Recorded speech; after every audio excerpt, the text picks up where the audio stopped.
नमस्कार, जनप्रवाद सुपरफास्ट में आपका स्वागत है। मैं हूं हेमेंद्र सिंह। एक नजर डालते हैं आज की सुर्खियों पर। आज पीएम मोदी से मुलाकात करेंगे महाराष्ट्र सीएम उद्धव ठाकरे। मराठा आरक्षण समेत कई मुद्दों पर चर्चा होने की संभावना।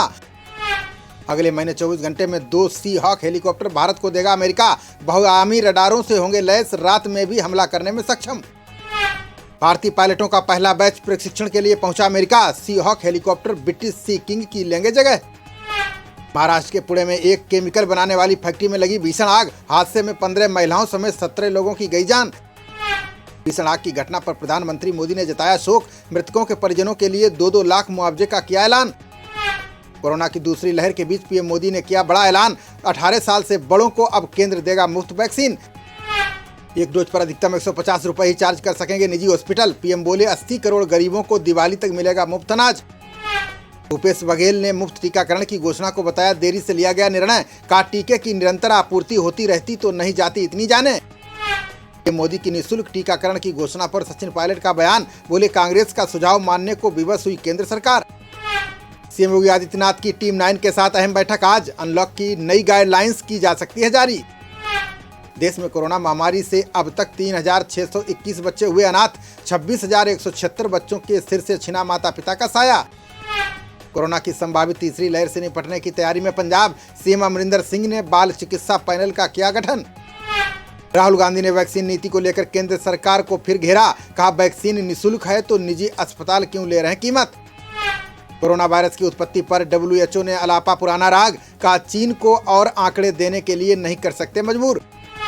देश के 28 राज्यों में फैला ब्लैक फंगस महामारी का कहर। अब तक 28,000 मामले आए सामने। 300 से ज्यादा की गई जान। मंत्री समूह की बैठक में अधिकारियों ने राज्यवार जानकारी रखी सामने। स्वास्थ्य मंत्री ने कहा देश में सुधर रहे हालात, बढ़ रही रिकवरी। केंद्रीय स्वास्थ्य मंत्री डॉक्टर हर्षवर्धन ने खाद्य जनित रोगों पर जताई चिंता। बोले मिलावटी सामान से सालाना $15 अरब का हो रहा है नुकसान। केंद्र ने कहा पहली लहर थमते ही राज्यों ने दिखाई लापरवाही। विपक्षी शासित राज्यों ने 1/3 टीकों का भी नहीं किया इस्तेमाल। फेसबुक ने देश में शिकायत अधिकारी की नियुक्ति का किया ऐलान। कहा ईमेल के जरिए शिकायत दर्ज करवा सकते हैं यूजर्स। डेटा सुरक्षा कानून पर रिपोर्ट को अंतिम रूप देगी संसदीय समिति। केंद्रीय मंत्री रविशंकर प्रसाद बोले अंतिम रिपोर्ट को लेकर हूं उत्साहित। देश में बीते 24 घंटे में कोरोना के 87,995 मामले आए सामने। इस दौरान संक्रमण से 2,115 मरीजों की गई जान। देश में कुल संक्रमितों का आंकड़ा 2,89,00,000 के पार। अब तक 3,51,000 लोगों की जा चुकी है जान। अभी देश में 12,97,000 लोगों का चल रहा इलाज। अब तक 2,73,00,000 लोगों को मिल चुकी है छुट्टी। केंद्र सरकार ने वैक्सीनेशन को लेकर जारी की नई गाइडलाइन। कहा विदेश जाने वाले 28 दिन के बाद ले सकते हैं दूसरी डोज।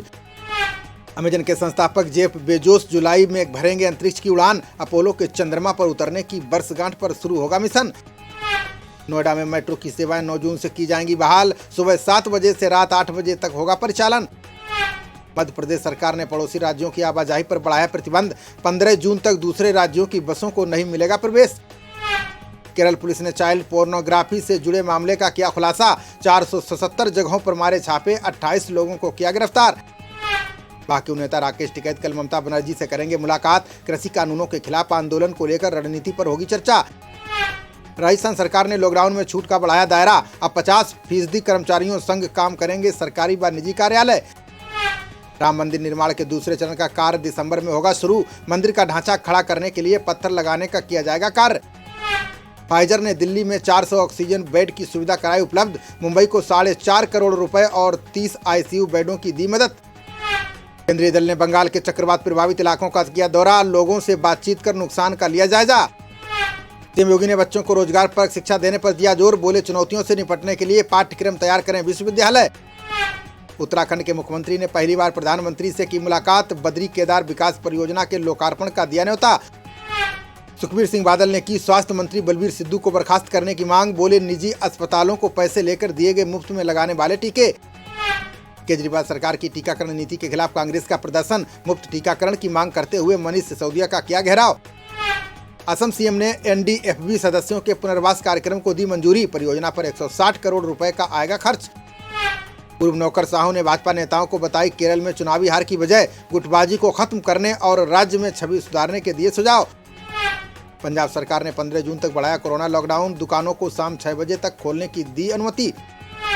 सीबीएसई ने 28 जून तक सभी स्कूलों को दिए अंक जमा करने के निर्देश। 12वीं के लंबित प्रायोगिक कार्य को ऑनलाइन पूरा करने का दिया आदेश। सुप्रीम कोर्ट की कमेटी ने लाइव स्ट्रीमिंग के लिए जारी किया नियमों का मसौदा। न्याय तक पहुंच और व्यापक पारदर्शिता लाना रखा गया लक्ष्य। कन्नौज में समाज सेवी डॉक्टर धर्मेंद्र सिंह ने आर्यन पैथोलॉजी का किया उद्घाटन। बोले अब जांच के लिए नहीं भटकेंगे क्षेत्रवासी। आरपीएफ में नौकरी दिलाने के नाम पर दाहोद में हुई 12.5 लाख की ठगी। पुलिस ने आरोपी अरविंद संघाड़ा को गिरफ्तार कर शुरू की जांच। कन्नौज में लाखों रुपए की ठगी करने वाले के घर की हुई कुर्की। मधुर बीमा पॉलिसी चलाकर की थी लाखों रुपए की धोखाधड़ी। बिजनौर भाजपा जिला समन्वय बैठक में क्षेत्रीय अध्यक्ष ने नेताओं को दिए निर्देश। का जिला पंचायत अध्यक्ष चुनाव जीतने के लिए एकजुटता से करें काम। मिलावट की सूचना पर बिजनौर प्रशासन ने झालू प्रतिष्ठान पर मारा छापा। गोदाम को सील कर विक्रेता प्रिंस अग्रवाल को किया गिरफ्तार।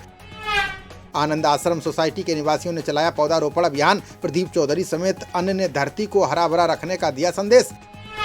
व्यापारी संगठनों ने की पीएम मोदी से मॉडल टेनेंसी एक्ट को वापस लेने की मांग। का प्रस्तावित कानून से करोड़ों लोग होंगे बेघर और बेरोजगार। इंग्लैंड ने न्यूजीलैंड के खिलाफ दूसरे टेस्ट के लिए टीम में किया बदलाव। डॉम बेस को जैक लीच के कवर के तौर पर टीम में दी जगह। खबरों का सिलसिला जारी रहेगा, देखते रहिए जनप्रवाद। नमस्कार।